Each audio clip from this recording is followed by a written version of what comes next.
اعوذ باللہ من الشیطان اللعین الرجیم بسم اللہ الرحمن الرحیم قال رسول اللہ صلی اللہ علیہ وآلہ وسلم من عرف نفسہ فقد عرف ربہ۔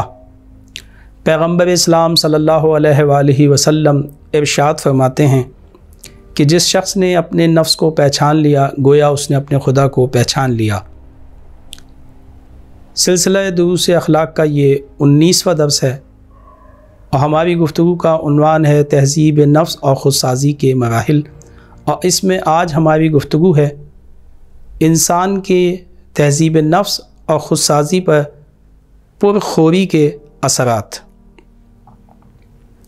جیسا کہ گزشتہ نشست میں ہم نے عرض کیا تھا کہ انسان کی غذا پاک ہونی چاہیے، انسان کی غذا حلال ہونی چاہیے، حلال طریقے سے ہونی چاہیے، اس لیے کہ اگر اس کی غذا حلال نہ ہو تو یہ چیز اس کے جسم کے لیے بھی غیر مناسب ہے اور اس کی روح کے لیے بھی، اور خود سازی کے عمل کے لیے یہ ایک اہم رکاوٹ ہے اور اس رکاوٹ کو ہمیں برطرف کرنا ہوگا۔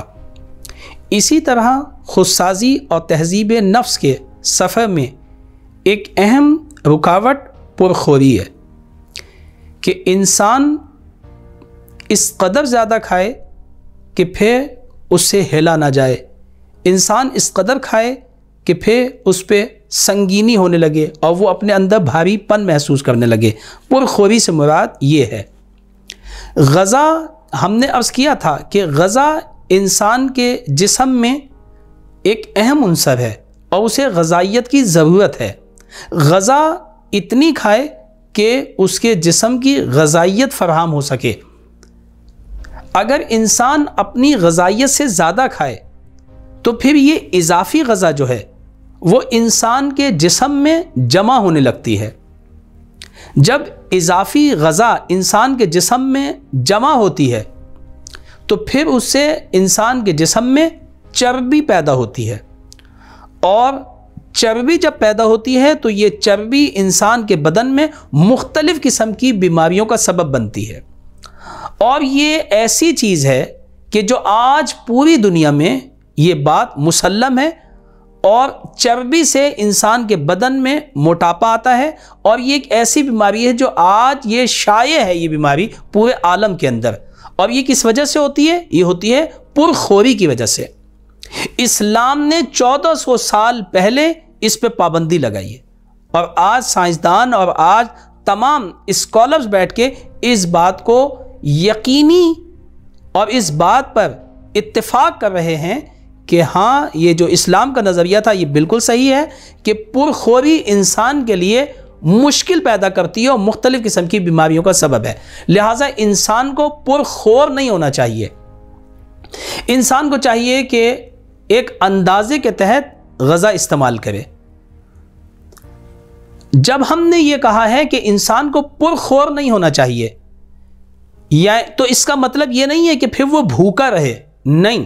جس طرح پرخوری انسان کے لیے نقصان دہ ہے، اسی طرح انسان کے لیے بھوکا رہنا بھی مسلسل نقصان دہ ہے، کیونکہ بھوکا رہنے سے بھی اس کی جو قوتیں ہیں بدن کی وہ ضعیف ہو جاتی ہیں۔ جس طرح پرخوری سے ان قوتوں کے اندر، جن کا بیان ہم کر چکے ہیں، ان قوتوں میں افراد پیدا ہو جاتی ہے، وہ تجاوز کرتی ہیں، ان میں طغیان پیدا ہوتا ہے۔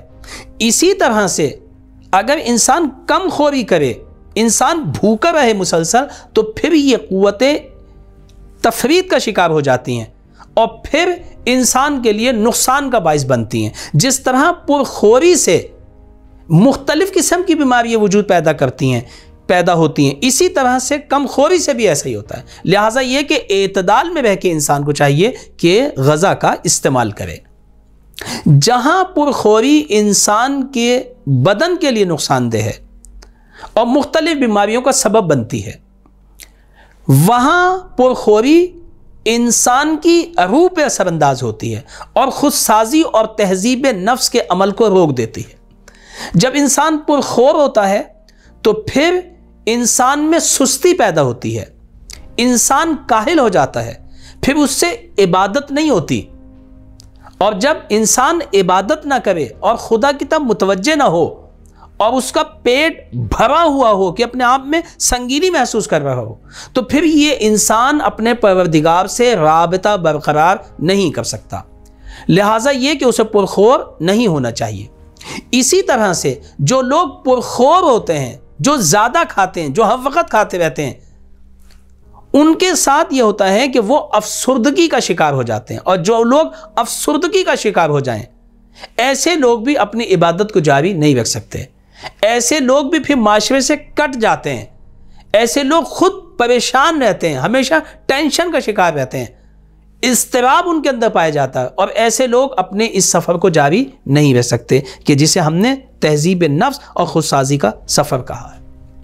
لہٰذا یہ ہے کہ انسان کو چاہیے کہ نہ اتنا پیٹ بھرا ہوا ہو کہ انسان ہل نہ سکے اور احساس سنگینی کرے۔ پرخوری کا معیار یہی ہے کہ آپ احساس سنگینی کر رہے ہوں، اور نہ آپ اتنا کم کھائیں کہ آپ کو مسلسل بھوک لگ رہی ہو، بلکہ نارمل رکھیں اپنی غذا کو، اور غذا کے ٹائم ٹیبل کو بالکل صحیح رکھیں تاکہ آپ کی قوتیں نہ تجاوز کر پائیں اور نہ کم ہو پائیں، یعنی نہ افراط ہو نہ تفریط ہو۔ اس طرح سے آپ کا عبادت میں بھی دل لگے گا، آپ اپنے امور بھی بہترین انداز میں انجام دے سکیں گے، اور خودسازی اور تہذیب نفس کے عمل کو بہترین انداز میں آپ جاری رکھ سکیں گے۔ وآخر دعوانا ان الحمد للہ رب العالمین۔